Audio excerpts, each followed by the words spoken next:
단계를 거친다. 맞습니다. 공감하는 의사소통은 3단계로 나뉘어집니다. 첫 번째 단계는 상대방의 경청입니다. 자, 상대방의 이야기를 잘 들어주는 것이 가장 중요하다는 거죠. 자, 그리고 두 번째 단계는 바로 공감입니다. 상대방의 이야기를 잘 들어주고 또 공감해 주는 것이 굉장히 중요하다는 거예요. 자, 마지막 3단계는 뭐예요? 말하는 단계입니다. 상대방 이야기를 경청하고 공감한 뒤에 나의 생각을 말하는 단계까지가 3단계. 이렇게 해서 공감하는 의사소통이라는 거죠. 자, 첫 번째 단계는 뭐라고요? 경청. 두 번째 단계는 공감. 세 번째 단계는 말. 맞습니다. 그런데 이 단계마다 또 중요한 포인트들이 있어요. 그래서 그 포인트에 어떤 것들이 있는지 한번 같이 알아보도록 할게요. 자, 첫 번째 단계 경청입니다. 경청에서 중요한 건 세 가지로 나뉘는데요. 첫 번째 줄 같이 읽어주실게요. 시작!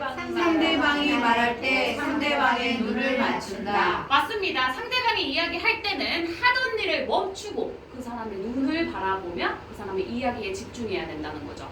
그리고 상대방이 이야기할 때 핸드폰을 보거나 다른 일을 하거나 이러면 상대방이 굉장히 기분 나쁠 수도 있죠. 이런 점을 고려하면서 상대방이 이야기할 때는 상대방의 눈을 쳐다보면서 이야기를 해야 된다는 거죠. 자, 두 번째 같이 읽어줄게요. 시작! 추임새 추가. 고개를 끄덕이거나 이야기의 내용에 맞게 표정을 짓는다. 맞습니다. 우리 판소리에도 추임새가 있잖아요. 네. 얼씨구, 절씨구, 좋다 이런 추임새가 있잖아요.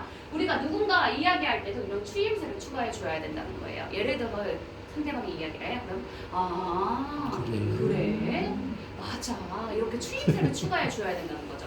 이렇게 감정이 담긴 감탄사를 상대방이 이야기할 때 그래? 맞아? 이렇게 해주면은 상대방이 더 편안하게 이야기할 수 있다는 거예요. 자, 옆 사람 보면서 따라해볼게요.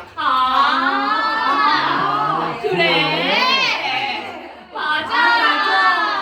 맞습니다. 이 세 가지로 이 사람이 내 이야기를 잘 듣고 있구나라고 생각한다는 거예요. 자, 마지막 세 번째도 굉장히 중요합니다. 같이 읽어주세요. 시작! 상대방의 말을 중간에 자르지 않는다. 맞습니다. 가장 중요합니다. 상대방의 이야기를 할 때 상대방이 이야기를 할 때 말을 자르지 않는 것이 굉장히 중요하죠. 왜냐하면 상대방이 말을 자르면 굉장히 나를 무시하고 있나? 이런 생각이 들 수도 있다는 거예요. 그렇기 때문에 이러한 행동은 절대 금지입니다.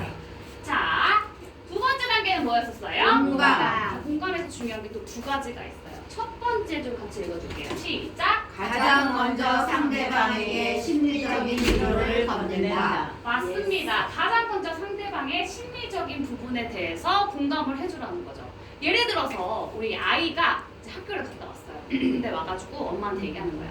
엄마, 나 오늘 철수랑 싸웠는데 선생님이 철수 편만 드는 거야. 그래서 기분이 너무 안 좋아. 이렇게 얘기하면 보통의 부모들은 선생님이 잘못하셨네. 아니면 네가 잘못했겠지. 이렇게 이야기한다는 거예요. 그런데 이렇게 얘기하기보다는 우선 그 아이의 심리적인 부분에 대해서 위로를 보내주라는 거죠. 누구누구가 많이 속상했겠구나. 누구누구가 선생님이 그러셔서 마음이 아팠겠구나. 이렇게 심리적인 부분에 대해서 먼저 위로를 공감을 건네주고 난 다음에 자, 두 번째 뭐예요? Yes, but 대화법이에요. 그렇게 심리적인 부분을 공감해준 다음에 나의 생각을 말해야 된다는 거죠. 이게 바로 가장 중요한 두 번째 공감 단계입니다. 자, 첫 번째도 다시 한번 읽어주세요. 시작! 가장 먼저 상대방에게 심리적인 위로를 건넨다. 자, 그 다음에 뭐예요? Yes, but 대화법이에요. 이 공감에서 가장 중요한 부분은 이 첫 번째 줄이에요. 여러분 꼭 기억해 주셔야 돼요. 자, 그 다음에 마지막 말하기 단계에서는 또 중요한 게 두 가지가 있습니다. 첫 번째 줄 읽어주세요. 긍정적인 욕구 심어주기. 맞습니다. 긍정적인 사람 옆에는 긍정적인 사람이 있고 부정적인 사람 옆에는 부정적인 사람이 있다고 하잖아요. 그렇기 때문에 우리 상대방에게 이야기를 해줄 때 뭐 의견을 얘기해 줄 때는 부정적인 이야기보다는 긍정적인 이야기로 긍정적인 메시지를 그리고 힘을 주는 메시지를 전달해 줘야 된다는 거죠. 자, 그 다음 두 번째 같이 읽어줄게요. 시작! 애매모호한 추상적인 말을 줄이고 사실적이고 구체적으로 간결하게 이야기. 맞습니다. 나의 의견을 막 장황하게 이야기하기보다는 핵심, 팩트만 이야기하는 것이 좋습니다.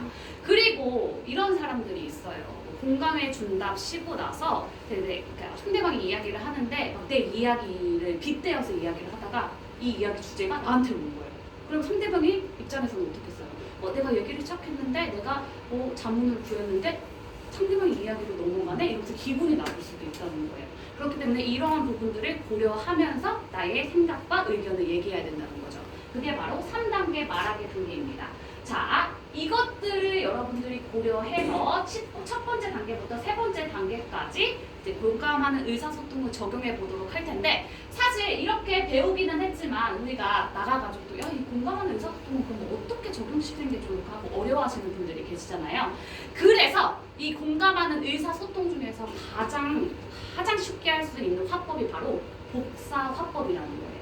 자, 복사화법이 뭐냐? 그 상대방의 말을 그대로 복사한다고 해서 복사화법이에요. 이게 공감화법에서 가장 쉽게 적용할 수 있는 화법인데요. 제가 보여드릴게요.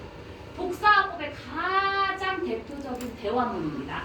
자, 여러분들이 A하고 제가 한번 B를 해보도록 할게요. 복사화법이 뭔지 한번 들어볼게요. 자, A 해볼게요. 시작! 나 뭐 변한 거 없어? 뭐 변한 거 같은데?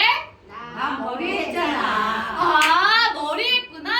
나 어디서 해? 어디서 했는데? 동네 입구에 미용실이 새로 생겼거든. 아, 동네 입구에 미용실이 생겼구나. 그 미용실 이름이 뭔지 알아? 이름이 뭔데? 글쎄 미용실 이름이 까까볶아야. 미용실 이름이 까까볶아라고? 우와, 진짜 웃긴다. 마지막에 이것도 박수 치면서 해주셔야 돼. 우와, 진짜 웃긴다. 이렇게 해주실 거예요. 이게 바로 복사화법이라는 거예요. 그래서 평소에 여러분들이 공감하는 의사소통을 적용하기가 힘들다면 요거부터 시작하시는 게 가장 좋아요. 자, 그래서 이제 짝꿍하고 한번 이거 A, B 나눠서 연습해 볼 거예요. 그리고 일어나서 한번 해볼 테니까 자, 우리 한번 2명씩 연습해 보세요. 자, 이때 가장 중요한 게 감정을 담아서 책 읽는 듯이 하지 마시고 자, 연습하세요. 나 뭐